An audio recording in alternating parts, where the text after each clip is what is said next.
Blog Talk Radio. Welcome to the Institute for Personal Development, Kriya Yoga Ashram, where total consciousness is the new frontier. Kriya Yoga is union of the individual with the divine. Join us as we explore the practices to initiate this process. Good morning. Welcome to the Voice of Yoga. Let's talk consciousness. I am your hostess, Lisa Winton, and with me is Kenny Toy, also known as Swami Jayananda, founder of the Institute for Personal Development, located here in Hampton, New Hampshire. Good morning, Swami. Thank you for being here today. How are you? Good morning. I'm doing very good today. How about you? Well, I'm doing good today, too. Thanks for asking. And thank you all for tuning in. Today in the Voice of Yoga, we will talk about the Ninth Commandment, thou shalt not bear false witness against thy neighbor, and just exactly what this means in human development. All human judgment prevents spiritual understanding. Listen as we explain how the Ninth Commandment may be the Kriya Yoga equivalent of Pratyahara or sense withdrawal. In this show, we will discuss the value found in spiritual truth and the effect it has on sense-level living. Welcome to the Voice of Yoga. We are talking consciousness. Join the Kriya Yoga Spiritual Advance to get the light in your soul and judge righteously. So, Swami, we have a big show ahead of us this morning. So let's talk about the Ninth Commandment, thou shalt not bear false witness against thy neighbor. What is it that we should be learning from that? It may be a real stretch to say to someone that if you see fault in another, you're in violation of spiritual law. But that's because we don't understand spirit. We don't understand spiritual law and how it works. And for this to prove out scientifically, we must stand to reason that if spirit is all and all is perfect and good, then nothing else is possible. For most of us, we interpret that Ninth Commandment, thou shalt not bear false witness against thy neighbor, as saying something bad about them.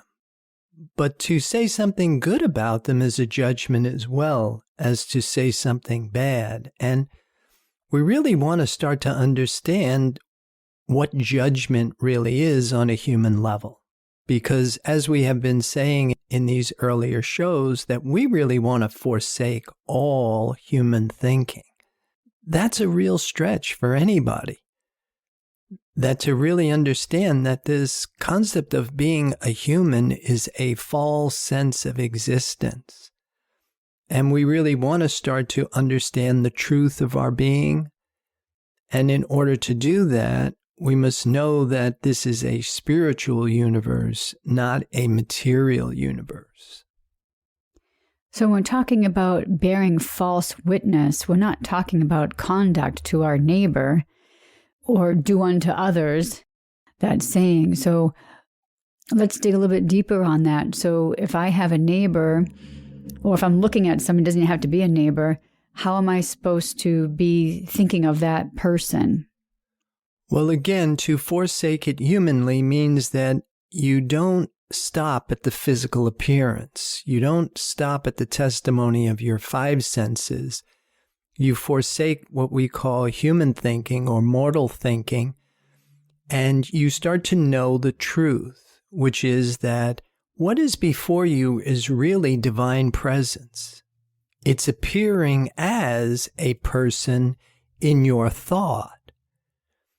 And so for us to meet this on the level of thought and understand that by thinking with our five senses, we are judging humanly, which means that we have a belief in the many. We have a belief in two powers. We have a belief in something other than the allness of divine presence, which then creates this violation to spiritual law, and that then puts us under the government of karmic law.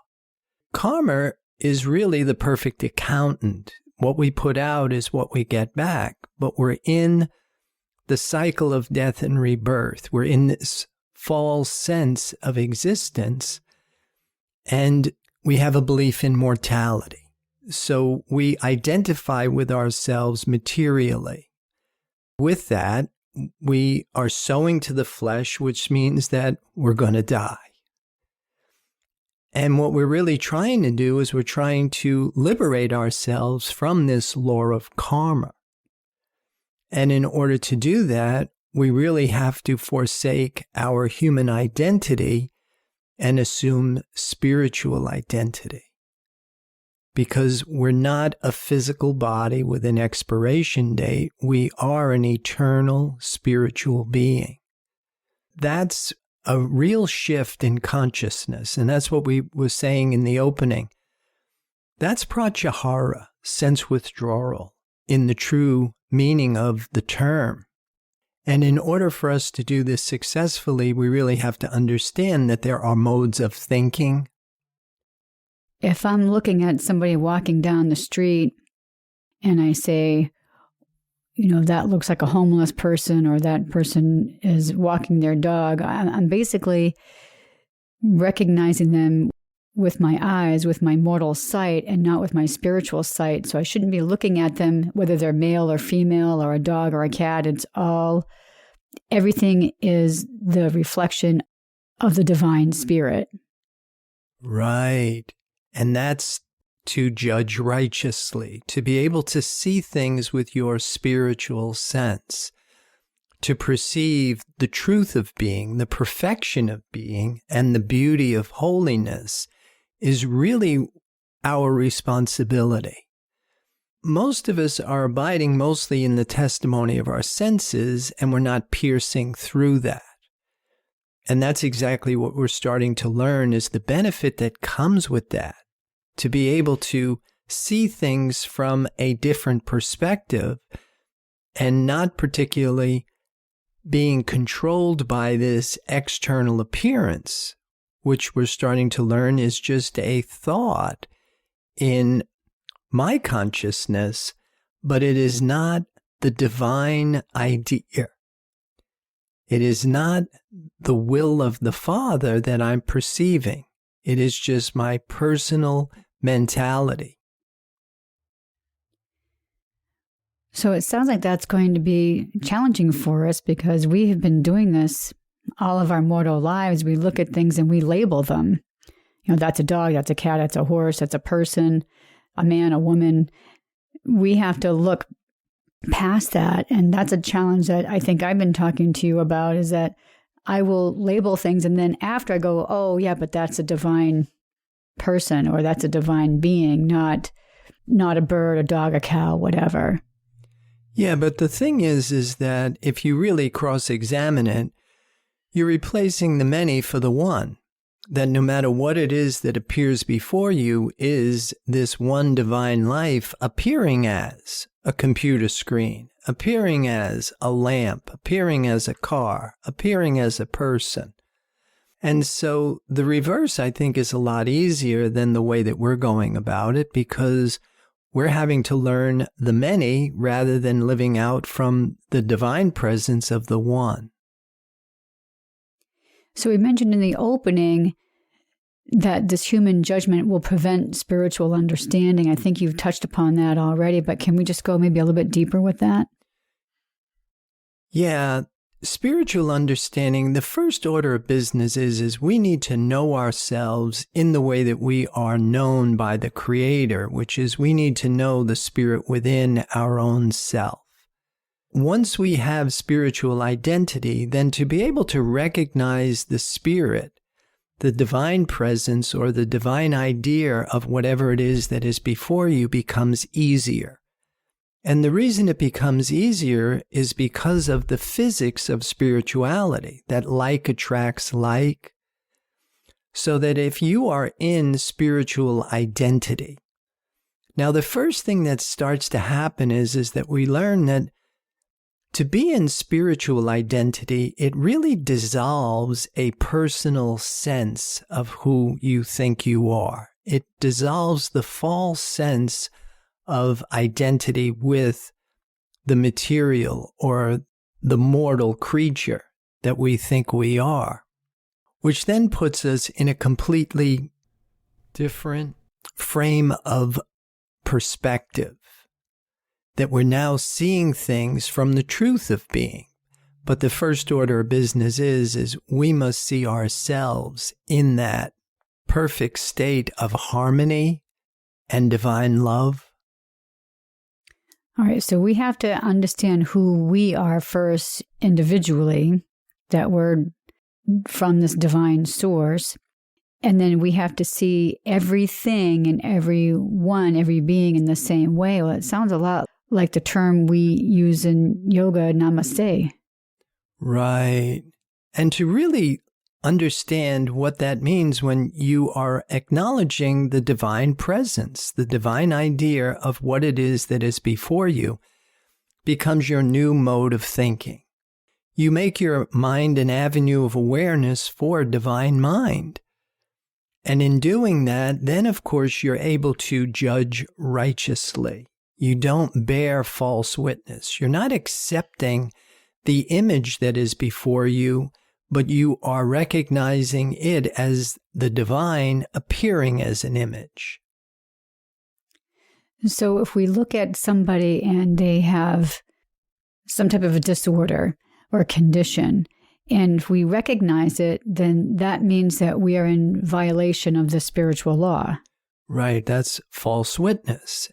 And for us to really see the truth of their being means that we acknowledge the perfection of being. We recognize the divine idea and not the physical appearance. Now, what's really interesting about this is that by our acknowledgement of divine presence, it actually has an effect on the thought or the appearance. We're starting to learn is how Jesus could heal the sick by recognizing the perfection of their being, by seeing them in the truth of their being. And the main reason why this works is because spiritual law is really the only power in this universe. It's the only force that has principle. Everything else relies on our belief of it to give it the appearance that it's real. But it's not self-existent. It doesn't have power in and of itself. Spirit is the only power, the only self-existent force in this universe, and it's absolute goodness, absolute love. Well, I just want to get back to a phrase you had mentioned earlier, and you were talking about to judge righteously. And then we also have in the notes here that we must understand the statement, love your neighbor as yourself, which I think kind of captures what we've been talking about, knowing ourselves in the way that we are created. Right. We must love our neighbor as ourself. We don't love our neighbor as our neighbor. Again, we must start to see the spiritual truth, the spiritual fact of being, revealing itself as a neighbor. And in our fidelity to this divine presence, then it has a profound effect on the actual external image and external experience. Swami, I'd like to maybe explore this quote that we have by Henry David Thoreau, which says, "Humility, like darkness, reveals the heavenly lights."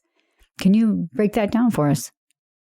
Yeah, spiritual identity dissolves a personal sense, which is what we had said earlier. That works in the same way that light dispels darkness. That once we assume our spiritual identity, that's what makes us humble. I think what happens is that a lot of us are trying to do this from the human perspective, where we're trying to be humble, which is kind of like what C.S. Lewis would call false modesty. That we are trying to do this from a human perspective. But to really understand humility, you have to understand the dynamics of spiritual identity, which dissolves a personal sense, and now leaves us with this spiritual sense of selfhood, Well, I think we want to pause right here to hear a word from our sponsors. So listeners, we'll be back with you in just a few moments. Kriya Yoga Theory 1, Human Development and the 8 Essential Stages of Kriya Yoga. This program is a comprehensive course that will help you get your arms around the science of Kriya Yoga. It provides a clear understanding of the goals and objectives behind yoga, along with the physics of spirituality. It includes the practices, supportive concepts of Kriya Yoga, and the process in human development, apotheosis, the process of the human becoming divine. A complete guide on how to become a human in the adult state. Get the light in your soul and experience the simplicity and joy of union with the divine. This course is available in live classes at the ashram or online with 8 videos or 4 CDs. Visit our website, www.ipdtransform.com, for more information.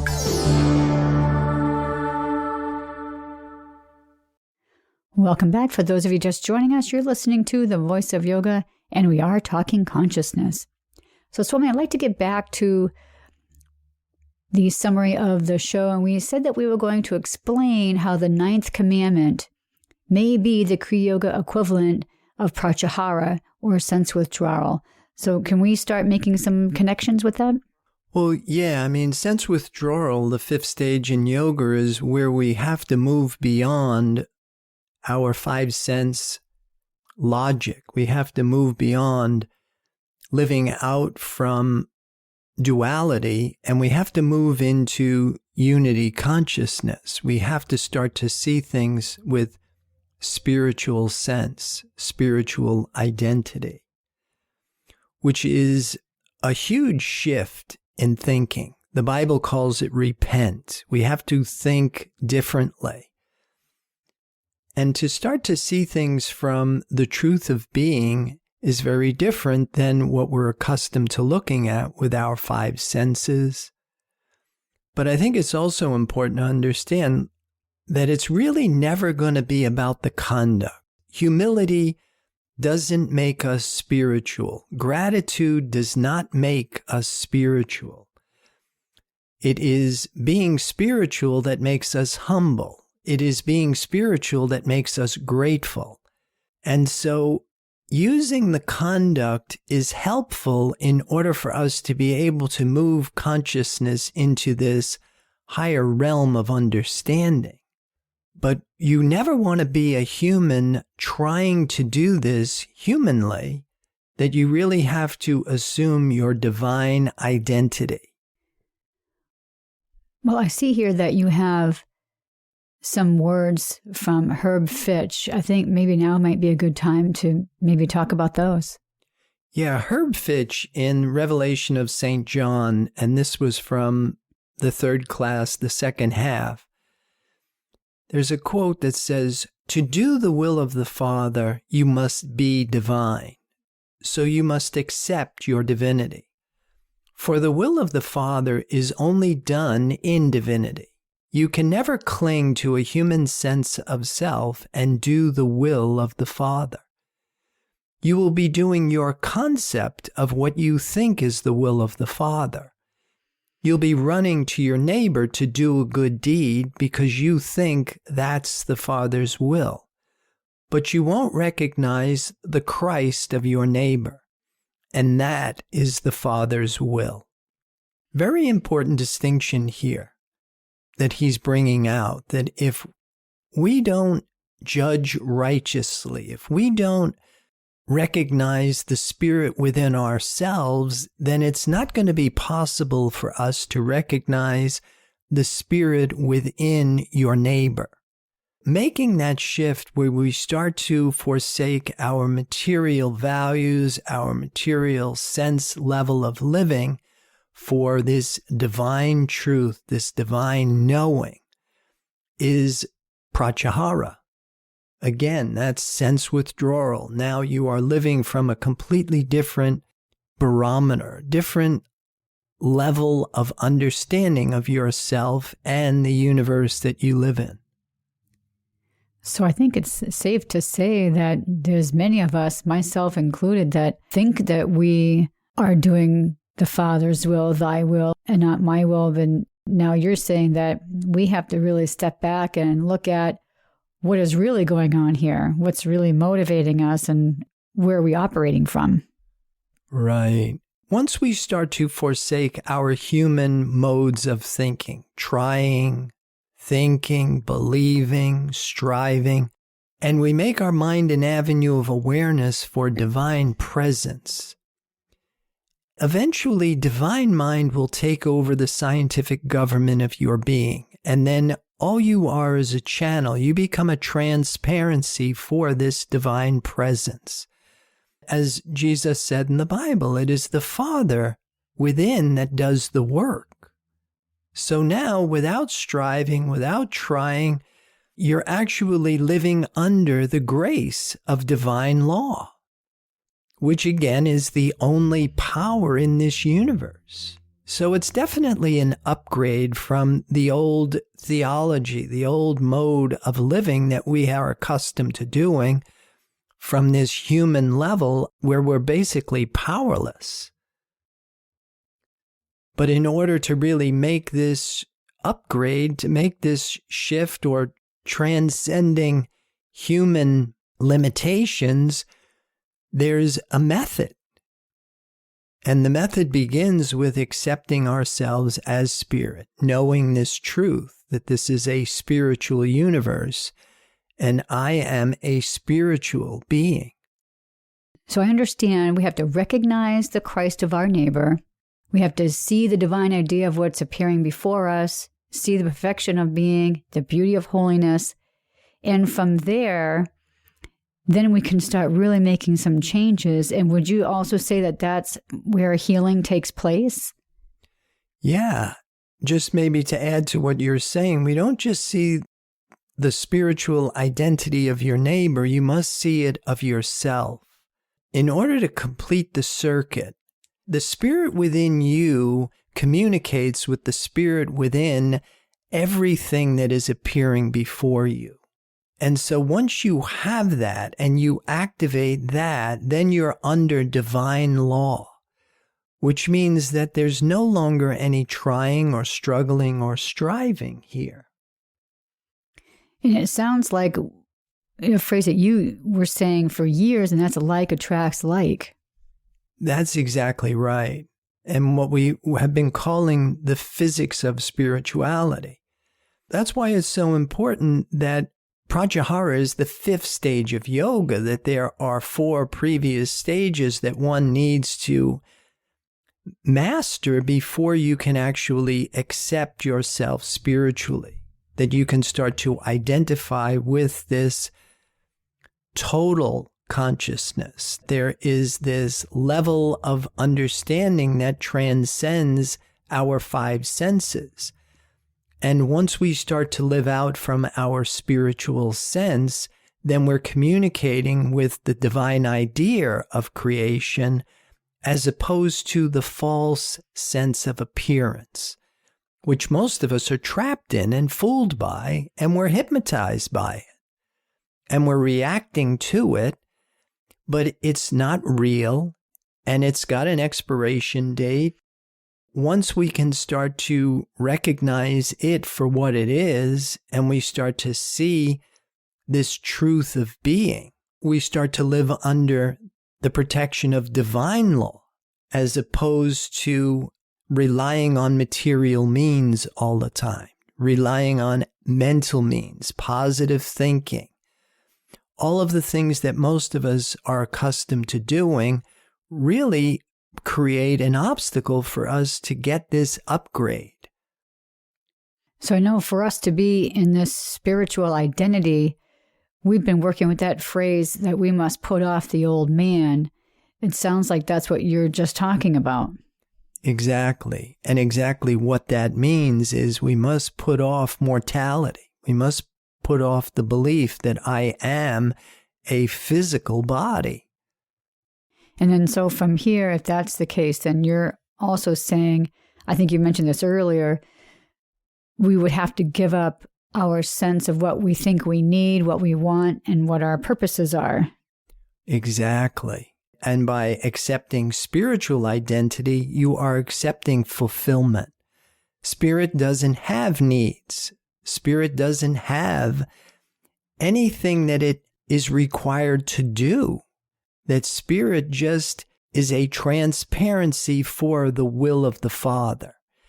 And by us acknowledging that this divine creator is running a perfect universe, and all we're trying to do is get out of the way and let this divine creator express itself through our consciousness, that seems like it's a pretty simple order. And I see here that we want to talk about, we have a few passages from the Bible, from Psalms 91. Maybe now would be a good time to share that with our listeners. Yes, Psalm 91, the first verse, "He that dwelleth in the secret place of the Most High shall abide under the shadow of the Almighty." And then the next verse I have written down here is the 10th verse of the same psalm, "There shall no evil befall thee, neither shall any plague come nigh thy dwelling."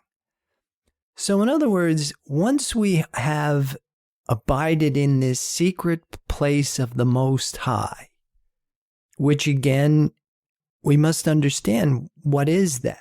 Because once we do that, then we're under the protection of this divine law.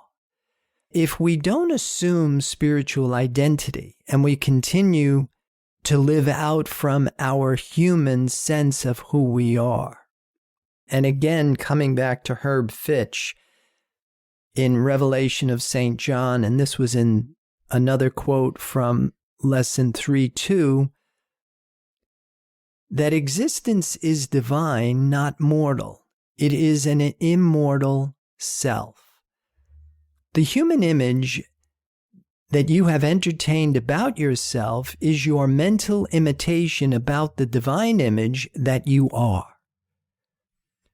And so the more that we understand what that means and what it looks like when I'm actually doing this, then the better are our chances for us to start to demonstrate the presence of divine law. And we do that just like what you said. That's what healing is all about. To be able to look at someone and see them in the perfection of their being and elevate their consciousness beyond the limits of sense-level logic is really what true healing is all about. Because it's not really something that we have to do. It's something that we have to acknowledge and recognize. The divine creator is running a perfect universe right here, right now. And what most of us are dealing with is our thought about that, which we call this world. But in the truth of being, we abide in this kingdom of heaven on earth right here, right now, if we understand how to make that happen for ourselves. We have to be very cautious about how we exercise our judgment. We want to judge righteously, so we want to make sure that we bear no false witness to our neighbor. And if we do that, then we will have a better understanding of ourselves spiritually. Right. And from that spiritual sense of identity, it will also outpicture the fruits of those divine qualities, which would be absolute harmony, absolute health, absolute love. That's something that we should all be really striving for, in my opinion. Well, we're going to start breaking down our show for today. So listeners, be sure to visit the website, www.ipdtransform.com. And then once you're there on the homepage, scroll down 3/4 of the way down, you'll see Swami Says recent posts, and you'll see some Blog Talk Radio shows there listed so you can continue your spiritual understandings. And don't forget, on the online classes tab, you can access Swami's free webinar that he does every Wednesday at noon. Swami, any final thoughts about today's show? Well, I would like to encourage everybody to stay in the truth of their being and to judge their external appearances righteously. With that, namaste. And thank you for listening to our program, The Voice of Yoga. This is Lisa Winton, along with Swami Jayananda, signing off. Have a wonderful Kriya Yoga kind of day. Namaste.